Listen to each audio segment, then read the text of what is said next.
En el mundo de la fe existen tantas religiones, sin embargo, solo existe una verdad absoluta. A esto sumémosle que en el contexto evangélico hay muchas denominaciones, y varias de estas denominaciones están en errores doctrinales terribles. Y esto es porque malinterpretaron algunas partes de la Biblia, pero si somos fieles a la Escritura y la estudiamos, seremos bíblicos y el Espíritu Santo nos guiará siempre a la verdad. La fidelidad a la palabra es lo que nos lleva a hacer la voluntad de Dios. Necesitamos la disciplina de Dios para que seamos transformados cada día más a la imagen de Cristo. Aceptemos el proceso de Dios, no querramos saltarnos la corrección del Señor. El declarar, decretar son fórmulas que empiezan a utilizarse en las congregaciones desde hace un par de décadas, pero es un insulto a la soberanía y a la voluntad decretiva de Dios. Son frases sin sentido que se repiten como frase de cajón, apelando y exigiendo sanidades o milagros financieros, invalidando que es Dios el que tiene la última palabra. A nosotros nos compete orar, pero suplicando, rogándole al Señor, no decretando nada. El hombre debe acomodarse al tiempo de Dios y no al revés. No es que seamos insensibles a las consecuencias, sino más bien que aceptamos la voluntad de Dios porque es lo mejor para su iglesia, para así cada día parecernos más a Cristo. La fe no se basa en un optimismo vacío, sino en la obediencia al Señor por medio de la palabra que ya se nos ha sido revelada. Amén. Jeremías capítulo 28. Jeremías condena a Ananías. Un día, a fines del verano del mismo año, el cuarto año del reinado de Sedequías, rey de Judá, Ananías, hijo de Asur, un profeta de Gabaón, se dirigió a mí públicamente en el templo mientras los sacerdotes y el pueblo escuchaban. Dijo: Esto dice el Señor de los ejércitos celestiales, Dios de Israel. Quitaré del cuello de ustedes el yugo del rey de Babilonia. Dentro de 2 años traeré de regreso todos los tesoros del templo que el rey Nabucodonosor llevó a Babilonia.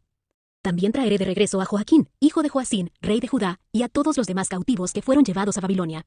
Tengan por seguro que romperé el yugo que el rey de Babilonia ha puesto sobre sus cuellos. Yo, el Señor, he hablado. Jeremías le respondió a Ananías mientras estaban delante de los sacerdotes y de la gente presente en el templo. Le dijo: Amén, que tus profecías se vuelvan realidad. Espero que el Señor haga todo lo que tú dices. Espero que traiga de regreso los tesoros de este templo y a todos los cautivos. El capítulo 28 de Jeremías presenta uno de los duelos proféticos más dramáticos del Antiguo Testamento. Se sitúa en un momento de altísima tensión geopolítica. Judá está bajo el yugo de Babilonia, y falsos profetas alimentan una esperanza de liberación inmediata que contradice el juicio divino. A continuación, se presenta un análisis exegético y hermenéutico de los versículos 1 al 6. Contexto histórico y literario. Estamos en el año 593 a.C., el cuarto año de Sedequías. Han pasado solo unos años desde la primera deportación, 597 a.C. En este contexto, Jeremías lleva un yugo de madera sobre su cuello como una parábola viviente de la sumisión necesaria a Nabucodonosor. Exégesis y hermenéutica, versículo por versículo. Versículo 1. El escenario de la confrontación. Aconteció en el mismo año, al principio del reinado de Sedequías, que Ananías, hijo de Asur, profeta que era de Gabaón, me habló en la casa de Jehová. Exégesis. Gabaón era una ciudad levítica de gran importancia histórica. Ananías no es un pagano, es un líder dentro de la estructura religiosa de Israel.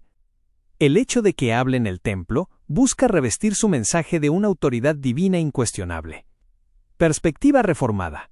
Este versículo ilustra el concepto de la visibilidad de la Iglesia UMPS, la pureza de la Iglesia.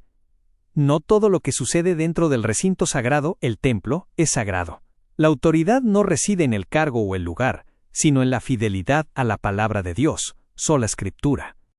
Versículos 2 a 3. La teología de la prosperidad inmediata. Así habló Jehová de los ejércitos, diciendo: Quebranté el yugo del rey de Babilonia. Dentro de 2 años haré volver a este lugar todos los utensilios. Exégesis. Ananías utiliza un lenguaje de victoria.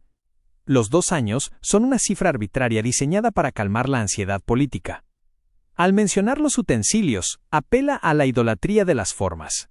El pueblo amaba los objetos del templo, más que al Dios del templo. Perspectiva reformada. Aquí vemos la gracia barata.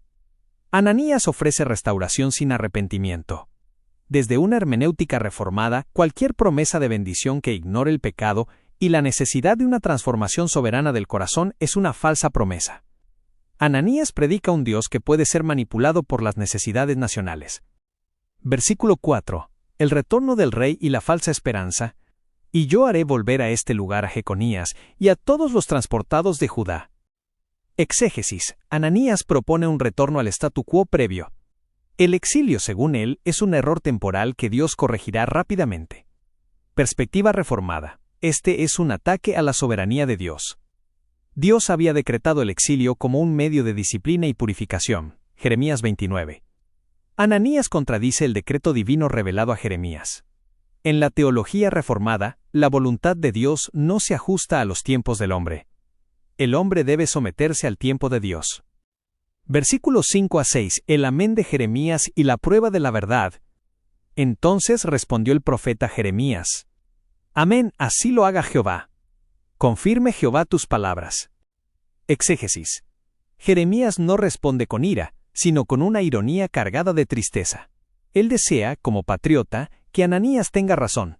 Sin embargo, su amén es un reto teológico. Si la palabra de Ananías es verdadera, que se cumpla. Pero la historia de la profecía Finto 8 a 9 dice que Dios usualmente envía juicios antes de la paz. Perspectiva reformada. Esto refleja la distinción entre el deseo humano y la voluntad de Dios. Jeremías muestra que el ministro fiel no se deleita en el juicio, pero debe proclamarlo si es la palabra de Dios. La hermenéutica reformada enfatiza que la verdadera fe se aferra a la palabra de Dios incluso cuando ésta contradice nuestras inclinaciones naturales hacia la comodidad. Síntesis teológica reformada. Concepto. Aplicación en Jeremías 28. Sola escritura. La palabra de Ananías falla porque contradice la revelación previa de Dios sobre el juicio. Solideo gloria. Ananías busca la gloria de la nación. Jeremías busca que la soberanía de Dios sea reconocida, aún en el exilio. Depravación total. El pueblo prefiere la mentira de Ananías porque sus corazones buscan alivio externo sin cambio interno. Conclusión hermenéutica. Para la Iglesia actual, este pasaje advierte contra el profetismo antropocéntrico, centrado en el hombre, que promete éxito y paz sin pasar por la cruz o el arrepentimiento. La verdadera paz de Dios no es la ausencia de conflictos políticos, sino la reconciliación con su santidad a través de la obediencia y la fe en su decreto soberano. Síntesis teológica. El enfrentamiento entre Jeremías y Ananías establece el criterio fundamental para distinguir la verdadera profecía.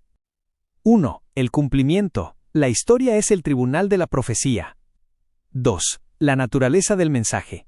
Los profetas verdaderos históricamente llamaron al arrepentimiento ante el juicio, mientras que los falsos suelen anunciar paz para validar el statu quo. 3. La centralidad de la palabra. La fe no se basa en el optimismo psicológico, sino en la obediencia a la voluntad revelada, por dolorosa que ésta sea.